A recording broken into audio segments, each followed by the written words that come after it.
Good morning all my dear student. Gurukul coaching centre के YouTube channel में मैं रवि मिश्रा आप सभी का स्वागत करता हूं। आज हम लोग एक्सरसाइज 12 के इंट्रोडक्शन के बारे में देखेंगे, फिर उससे संबंधित क्वेश्चन को हम लोग देखेंगे 12.1 के। इससे वृत्त से संबंधित हम लोग के क्षेत्रफल के बारे में अध्ययन करना है। तो सबसे पहले हम लोग देखेंगे वृत्त का क्षेत्रफल क्या होता है, वृत्त की परिधि क्या होता है और उसके बारे में और भी जो भी जानकारियां हैं उसके बारे में देखते हैं हम लोग। तो देखिए वृत्त ये क्या है बाबू? वृत्त है। क्या है? वृत्त हम लोग जानते हैं केंद्र होता है, ठीक है। वृत्त पे केंद्र होता है और वृत्त के केंद्र से परिधि को मिलाते हैं तो इसको क्या कहते हैं बाबू? त्रिज्या कहते हैं। क्या कहते हैं? त्रिज्या। त्रिज्या को हम लोग आर से डिनोट करते हैं, ठीक है।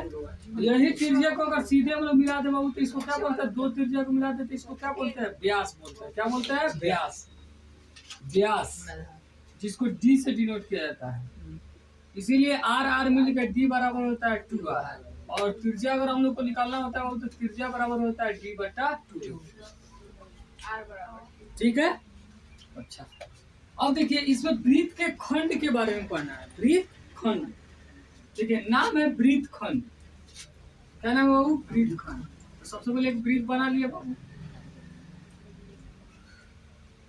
अब वृत्त खंड, खंड माने क्या हुआ? टुकड़ा। जैसे मान लीजिए यहाँ से खंड कर दिया इसको, तो वृत्त देख रहे हैं दो भागों में बट गया, एक भाग यह और एक भाग यह, दो भागों में बट गया ना। ये छोटा है तो इसको कहते हैं लघु वृत्त खंड। क्या कहते हैं? लघु वृत्त खंड। और ये बड़ा भाग है तो इसको कहते हैं दीर्घ वृत्त खंड।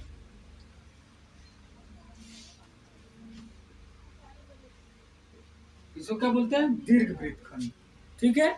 अच्छा, उसके बाद इसमें त्रिज्यखंड भी होता है। क्या होता है? त्रिज्यखंड। देखिए क्या होता है वो त्रिज्यखंड। क्या होता है? जैसे यह हो गया, अब यहाँ केंद्र हो गया वो, केंद्र से दो त्रिज्या और चाप जो रहता है, वृत्त के कुछ भाग जो रहता है, इससे बने क्षेत्र को हम लोग त्रिज्यखंड कहते हैं। क्या कहते हैं बाबू? त्रिज्यखंड। अब त्रिज्यखंड में ही छोटा है तो इसको क्या कहते हैं? लघु त्रिज्यखंड। क्या कहते हैं? लघु त्रिज्यखंड, या इसको सिंपल खाली त्रिज्यखंड भी बोला जाता है। अभी दोनों त्रिज्या और उसका वृत्त का कुछ भाग जो चाप जिसको हम लोग बोलते हैं, इससे बने क्षेत्र को हम लोग क्या कहते हैं बाबू? इसको त्रिज्यखंड कहते हैं। क्या कहते हैं? त्रिज्यखंड। तो अगर छोटा भाग ले रहे हैं तो लघु त्रिज्यखंड, और यही इसमें भी तो दो त्रिज्या हुआ ना बाबू, और ये बड़ा चाप हो गया, ये भी त्रिज्यखंड हुआ। ये भी दो त्रिज्या और चाप से मिलकर बना हुआ क्षेत्र है, तो ये बड़ा है तो इसको बोलते हैं दीर्घ त्रिज्यखंड। क्या बोलते हैं? दीर्घ त्रिज्यखंड। दीर्घ त्रिज्यखंड। इसको अगर बहुत थीटा मान ले, इसका कोण अगर थीटा हो तो इसका कोण कितना हो जाएगा जी? 360 माइनस थीटा, यही ना होगा। जितना ही कोण होगा उसको 360 में से घटा देंगे तो उसका कोण हमें मालूम चल जाएगा। चल जाएगा कि नहीं? ये हो गया दीर्घ त्रिज्यखंड, ये हो गया लघु त्रिज्यखंड, ठीक है।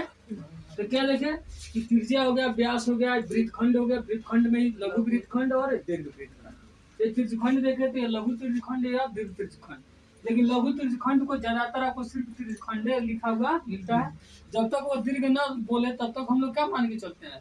लघु त्रिज्यखंड मान के चलते हैं। अगर दीर्घ निकालना होगा तो स्पष्ट बोलेगा कि दीर्घ त्रिज्यखंड का क्षेत्रफल निकालिए। और क्वेश्चन में ऐसे बोलता है कि त्रिज्यखंड का क्षेत्रफल निकालिए तो हम लोग समझेंगे कौन त्रिज्यखंड?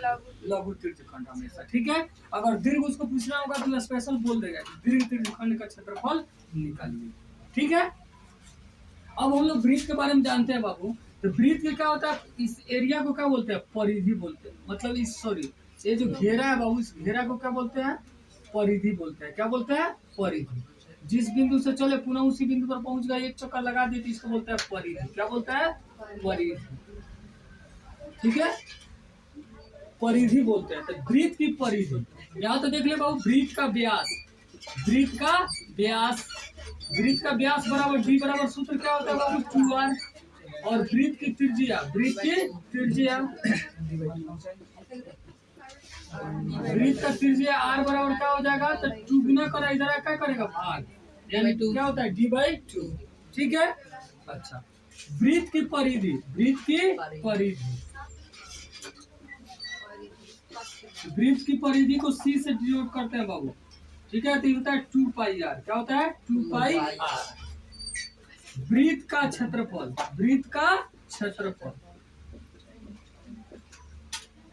वृत्त का क्षेत्रफल बराबर क्या होता है बाबू? पाई आर स्क्वायर। क्या होता है? Pi R square. आपसे पूछा जाएगा अर्धवृत्त की परिधि। क्या पूछा जाएगा बाबू? अर्धवृत्त की परिधि।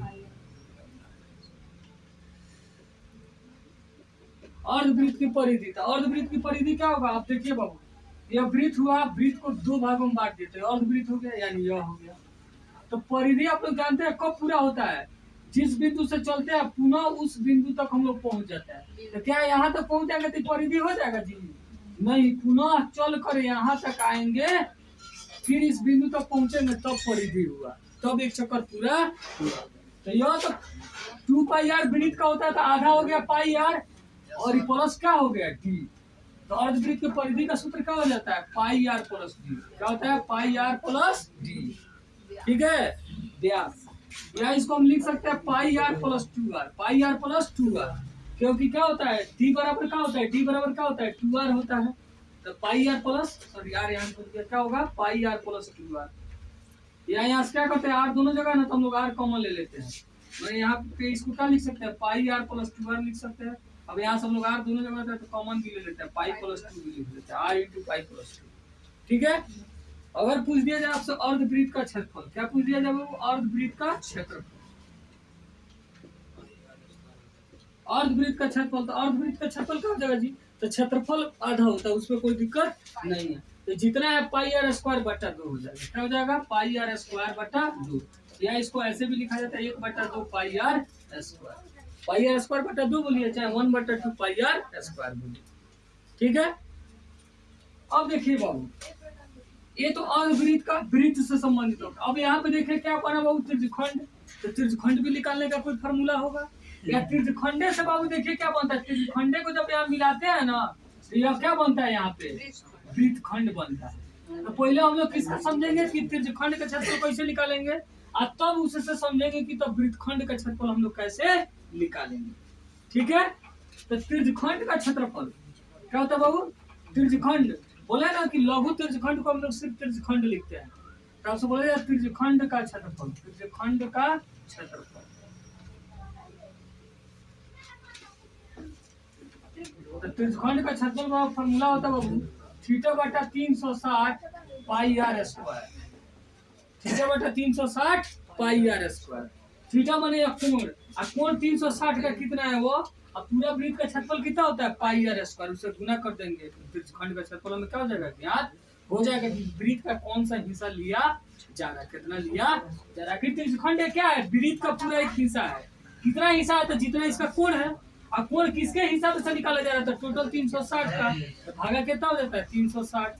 अब वृत्त का क्षेत्रफल साथ में लगता है पाई आर स्क्वायर। ठीक है, यह त्रिज्यखंड। अब आपसे बोल दिया जाए दीर्घ त्रिज्यखंड का क्षेत्रफल। क्या बोल दिया जाए? दीर्घ त्रिज्यखंड, दीर्घ त्रिज्यखंड का क्षेत्रफल।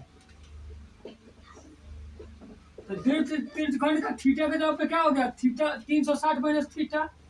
क्या हो गया? 360 माइनस थीटा। और कोण इसका क्या है?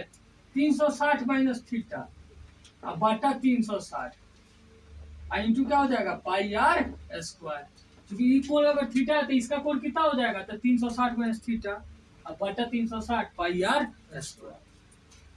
ठीक है, अच्छा। अब अगर आपसे बोल दिया जाए कि चाप की लंबाई निकालिए, चाप की लंबाई, चाप की लंबाई यानी यह कितना दूरी है यहाँ से यहाँ तक। तो चाप की लंबाई का सूत्र क्या होता है बाबू? थीटा बटा 360 इंटू 2 पाई आर। क्या होता है? थीटा बटा 360 इंटू 2 पाई आर। अब कहीं कहीं आपको क्या किया जाता है? यह 2 से आपको काटे हुए मिलेगा, 2 से ये 180 बार में क्या हो जाएगा? कट जाएगा ना। तो कहीं कहीं आपको ऐसे भी लिखा मिल सकता है कि थीटा बटा 180 या पाई आर। ठीक है, बात वही हुआ, 2 से 360 को काट के लिखा गया, तो यह भी सही है और ये भी सही है। ठीक है, तो थीटा बटा 180 पाई आर भी लिख सकते हैं, या थीटा बटा 360 2 पाई आर। क्योंकि 2 पाई आर अभी हम लोग देखे क्या होता है? वृत्त की परिधि होता है, और आपको निकालना है सिर्फ चाप की लंबाई। तो हम लोग देखते हैं क्या थीटा कितना कोण टोटल 360 में से कितना डिग्री का कोण ले रहा है, वही थीटा कोण ऊपर दिखाता है। टोटल वृत्त का कितना भाग, तो उत्तर से क्या किया जाता है, टोटल से भाग कर दिया जाता है। किस में, तो वृत्त की परिधि में, वृत्त की परिधि से गुना कर देगा कि वृत्त की परिधि के कौन सा हिस्सा यह है चाप। ठीक है, चाप की लंबाई से निकल जाता है। ठीक है, ये चाप की लंबाई। अब देखिए, जब हम लोग ये त्रिज्यखंड का क्षेत्रफल निकालें, ध्यान दीजिए बाबू, ये त्रिज्यखंड का चाहे लघु निकाले चाहे दीर्घ, तो इसमें क्या क्या चीज निकला जी, ये त्रिभुज का क्षेत्रफल और वृत्तखंड का क्षेत्रफल दोनों निकला है ना। माने त्रिज्यखंड जब हम निकाले हैं बाबू, ये जो त्रिज्यखंड बना है, तो क्या देख रहा है कि इसमें त्रिज्यीय वृत्त भी है, क्या बोलता है, त्रिभुज भी है ना, है, और इसमें ये वृत्तखंड भी है ना। दोनों का सम्मिलित रूप से हम लोग क्या बोल रहे हैं, यह दोनों त्रिज्या और चाप को मिलकर हम लोग त्रिज्यखंड बोलते हैं। तो इसमें दोनों चीज आता है, त्रिभुज भी आता है और लघु वृत्तखंड भी आता है। नहीं तो क्या करेंगे, अगर आपसे पूछा जाए कि लघु वृत्तखंड का, चाहे बोला जाए वृत्तखंड का क्षेत्रफल निकाले, तो क्या हो जाएगा, त्रिज्यखंड का क्षेत्रफल माइनस संगत त्रिभुज का क्षेत्रफल। मतलब ये पूरे त्रिज्यखंड में से इस त्रिभुज के क्षेत्रफल को क्या करेंगे हम, अगर घटा लें, त्रिज्यखंड में निकालेंगे तो दोनों आएगा, त्रिभुज का भी आएगा और इसका भी आएगा, वृत्तखंड का भी आएगा, क्योंकि दोनों इसी में सामिल है। अगर उसमें से हम लोग त्रिभुज का क्षेत्रफल घटा लें तो क्या बच जाएगा जी, सिर्फ वृत्तखंड नहीं बच जाएगा। ध्यान से यहाँ एक बार और समझिए, देखिए ये वृत्त हो गया, अब यहाँ लिए इसे हम बना रहे हैं बाबू, ये त्रिज्यखंड हो गया। तो अब इसका जब क्षेत्रफल निकालेंगे तो ये सारे क्षेत्र पूरा का क्षेत्रफल निकालेगा। है, अब अगर इसको बांट कर हम देखें तो क्या देख रहे हैं कि इसमें एक त्रिभुजो था और एक ये भी था, एक त्रिभुज भी था और एक वृत्तखंड भी था। तो उसमें से वृत्तखंड का अगर निकालना है तो क्या करेंगे, त्रिज्यखंड के क्षेत्रफल में से हम लोग त्रिभुज का क्षेत्रफल घटा देंगे, तो क्या निकल जाएगा, वृत्त का क्षेत्रफल नहीं निकल जाएगा। तो यही, तो वृत्त का क्षेत्रफल बराबर क्या होता है, वृत्तखंड का क्षेत्रफल क्या होता है, वो वृत्तखंड का क्षेत्रफल, वृत्तखंड का क्षेत्रफल बराबर क्या होता है बाबू, त्रिज्यखंड का क्षेत्रफल, त्रिज्यखंड का क्षेत्रफल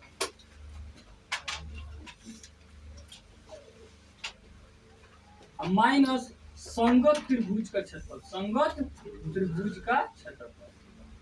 संगत बोलने का मतलब है कि उसमें जो त्रिभुज है उसी का, ही ना कि कोनो त्रिभुज का क्षेत्रफल घटा दीजिए, इसके अंदर जो त्रिभुज बना है उस त्रिभुज के क्षेत्रफल इसमें से क्या करना है, घटाना है।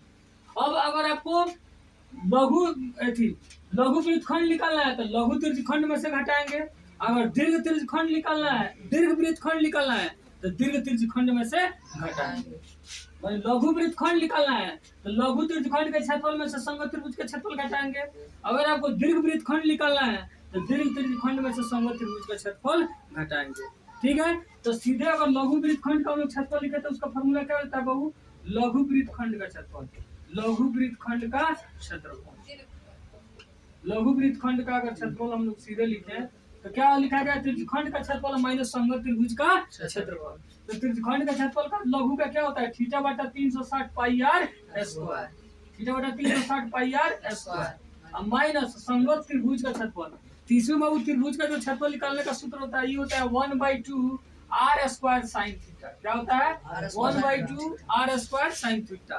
क्योंकि इसमें जो भुजा होता है ना, इसमें जो भुजा होता है वो क्या होता है, दोनों आरे होता है, ये भी त्रिज्या ही होता है और ये भी त्रिज्या ही होता है, इसीलिए आर स्क्वायर हो जाता है।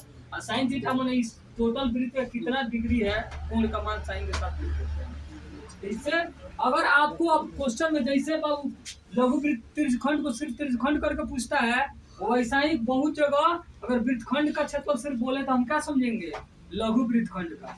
जब तक वो दीर्घ का चर्चा ना करे, चाहे त्रिज्यखंड में चाहे वृत्तखंड में, तब तक हम लोग क्या समझेंगे, लघु वृत्तखंड ही हम लोग समझेंगे। ठीक है, जब वो स्पष्ट बोल देगा कि दीर्घ वृत्तखंड या दीर्घ त्रिज्यखंड का क्षेत्रफल निकालिए, तब हम लोग दीर्घ त्रिज्यखंड या दीर्घ वृत्तखंड का क्षेत्रफल निकालेंगे। ठीक है, हम दीर्घ वृत्तखंड का क्षेत्रफल निकालना तो एक और तरीका हो सकता है कि लघु वृत्तखंड का क्षेत्रफल निकाल लीजिए और टोटल वृत्त में से उसको क्या कीजिए, घटा लीजिए। क्योंकि वृत्त का क्षेत्रफल में तो सब आएगा, उसमें से यह हटा लेंगे तो बाकी क्या हो जाएगा, दीर्घ वृत्तखंड का क्षेत्रफल बच जाएगा। तो एक वो तरीका से बना सकते हैं, या इस पर दीर्घ त्रिज्यखंड का क्षेत्रफल माइनस संगत त्रिभुज का क्षेत्रफल, उस पर भी बना सकते हैं। ठीक है, एक और क्या हो सकता है, दीर्घ वृत्तखंड का क्षेत्रफल फॉर्मूला, दीर्घ वृत्तखंड का क्षेत्रफल बराबर क्या हो सकता है बाबू, तो वृत्त का क्षेत्रफल, वृत्त का क्षेत्रफल माइनस लघु वृत्तखंड का क्षेत्रफल, लघु वृत्तखंड का क्षेत्रफल।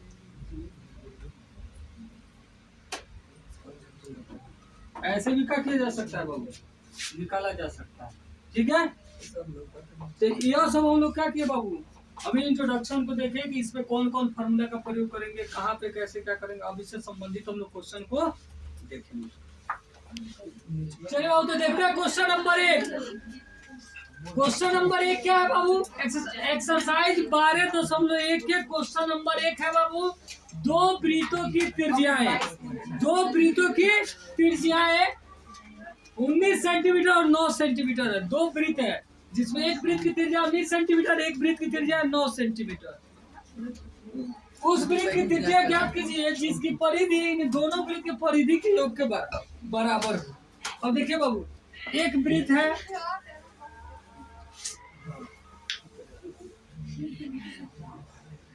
एक वृत्त है बाबू, इसका त्रिज्या 19 सेंटीमीटर, कितना सेंटीमीटर बाबू, 19 सेंटीमीटर। एक अन्य वृत्त है जिसका त्रिज्या बाबू 9 सेंटीमीटर, कितना सेंटीमीटर, 9 सेंटीमीटर। आई दोनों वृत्त की परिधि को मिलाकर एक तीसरा वृत्त बनाया जा रहा है। उस वृत्त की त्रिज्या ज्ञात कीजिए जिसकी परिधि इन दोनों वृत्त की परिधि के योग के बराबर हो। एक तीसरा वृत्त बाबू बन रहा है, ठीक है, जो ये दोनों वृत्त के परिधि के योग के बराबर है। तो इसका त्रिज्या बताना है क्या होगा। ठीक है, ये हो गया R1, ये हो गया R2, इसको R3 भी लिख सकता हूँ बाबू, ये हो गया R3, आपको बताना है क्या होगा। ठीक है, अब देखिए बाबू, तो लिखेंगे पहला वृत्त, पहला वृत्त की त्रिज्या, पहला वृत्त की त्रिज्या ये हो गया बाबू R1, R1 बराबर 19 सेंटीमीटर। दूसरा वृत्त की त्रिज्या, दूसरा वृत्त की त्रिज्या R2, R2 बराबर 9 सेंटीमीटर। लिखेंगे इसलिए नए वृत्त की त्रिज्या, नए वृत्त की त्रिज्या, इसको बड़ा आर लिखना है, व्हाट, इसको बड़ा आर ही लिख ले रहा है बाबू, यह बताना है आपको कि क्या होगा बड़े वृत्त की त्रिज्या। लिखेंगे प्रश्न से, अकॉर्डिंग टू क्वेश्चन, प्रश्न से क्या कह रहा है बाबू कि जो नए वाले जो वृत्त बना, उस वृत्त जो उसकी परिधि जो है दोनों वृत्त के परिधि के योग के बराबर है। लिखेंगे नए वृत्त की परिधि, नए वृत्त की परिधि बराबर है पहला वृत्त की परिधि, पहला वृत्त की परिधि प्लस दूसरा वृत्त की परिधि।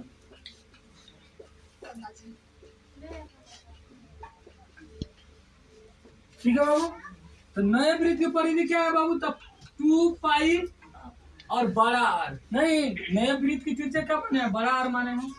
अच्छा, पहला वृत्त की परिधि क्या है, 2 पाई और R1, आर इसमें क्या लेना है, R1, नहीं दूसरा परिधि का फॉर्मूला क्या होगा, 2 पाई और R2। अब यहाँ 2 पाई है बाबू, यहाँ R, यहाँ भी 2 पाई, यहाँ भी 2 पाई, तो 2 पाई कॉमन ले लो, यहाँ क्या बच गया R1 प्लस R2, 2 पाई से 2 पाई कैंसिल, R बराबर क्या हो गया, R1 प्लस R2। R1 का मान कितना है, 19 सेंटीमीटर, R2 का मान 9 सेंटीमीटर, मिले कितना हो गया, 28 सेंटीमीटर हो गया। देख लेंगे इसलिए नए वृत्त की नए वृत्त की त्रिज्या, नए वृत्त की त्रिज्या बड़ा आर का मान कितना आ गया, 28 सेंटीमीटर। यानी दोनों को मिलाने पे जो वृत्त बनेगा उस वृत्त का त्रिज्या कितना हो जाएगा, दोनों वृत्त के परिधि के योग के बराबर जो नया वृत्त बनेगा उस नए वृत्त का त्रिज्या कितना होगा, 28 सेंटीमीटर होगा। ठीक है, चलो तो देखते हैं question number 2। Question number 2 same question number 1 ही जैसा है, अंतर क्या है कि उसमें परिधि था और इसमें क्या है, क्षेत्रफल है। दिए गए दो वृत्तों की त्रिज्या क्रमशः 8 सेंटीमीटर और 6 सेंटीमीटर है। क्या बाबू, 8 सेंटीमीटर और 6 सेंटीमीटर है। तो उस वृत्त की त्रिज्या ज्ञात कीजिए जिसकी क्षेत्रफल, इसके पहले था जिसकी परिधि, इस पर क्या है, जिसकी क्षेत्रफल इन दोनों वृत्तों के क्षेत्रफल के योग के बराबर है, दोनों वृत्तों के क्षेत्रफल के योग के बराबर है। तो यह पहला वृत्त है जिसका त्रिज्या 8 सेंटीमीटर है, यह दूसरा वृत्त है जिसकी त्रिज्या 6 सेंटीमीटर है। आई दोनों के क्षेत्रफल के योग के बराबर है तीसरा वृत्त, बड़ा हो जाएगा बाबू। इसका त्रिज्या आपको बताना है क्या होगा। तो पहला वृत्त की त्रिज्या R1 कितना है बाबू 8 सेंटीमीटर। फिर दूसरा वृत्त की त्रिज्या R2 कितना है बाबू 6 सेंटीमीटर। और तीसरा वृत्त का त्रिज्या आपको ज्ञात करना है। अकॉर्डिंग टू क्वेश्चन इस पर क्या हो जाएगा बाबू कि नए वृत्त का क्षेत्रफल बराबर क्या हो जाएगा पहला वृत्त का क्षेत्रफल प्लस दूसरा वृत्त का क्षेत्रफल।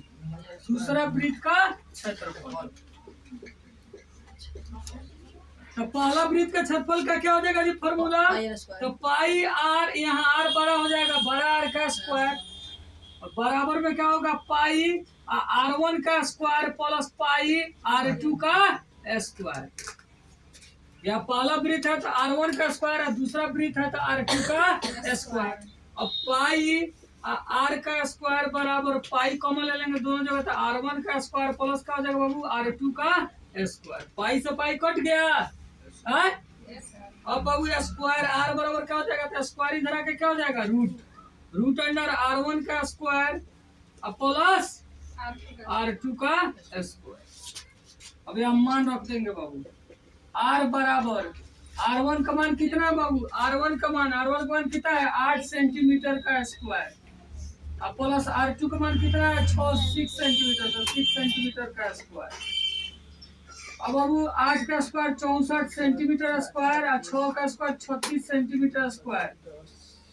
जोड़ेंगे तो बाबू कितना हो जाएगा जी, R का मान कितना हो जाएगा 100, दोनों मिलकर कितना हो जाएगा रूट अंडर 100 सेंटीमीटर स्क्वायर। 100 का वर्गमूल कितना होता है बाबू 10 सेंटीमीटर। तो लिख लेंगे इसलिए नए वृत्त की त्रिज्या यानी बड़ा आर का मान कितना आ गया बाबू 10 सेंटीमीटर। यानी दोनों क्षेत्रफल को मिला करके जो नए वृत्त बनेगा उस वृत्त का त्रिज्या कितना होगा 10 सेंटीमीटर होगा। तो इस तरह हम लोग क्वेश्चन नंबर 2 को देख लिए और इस चैप्टर के इंट्रोडक्शन को, इसका आगे के क्वेश्चन को हम लोग अगले क्लास में देखेंगे। अगर आप चैनल पर नए हैं तो चैनल को सब्सक्राइब करें, वीडियो को लाइक करें और अपने दोस्तों को शेयर करें। वीडियो को अंत तक देखने के लिए बहुत बहुत धन्यवाद।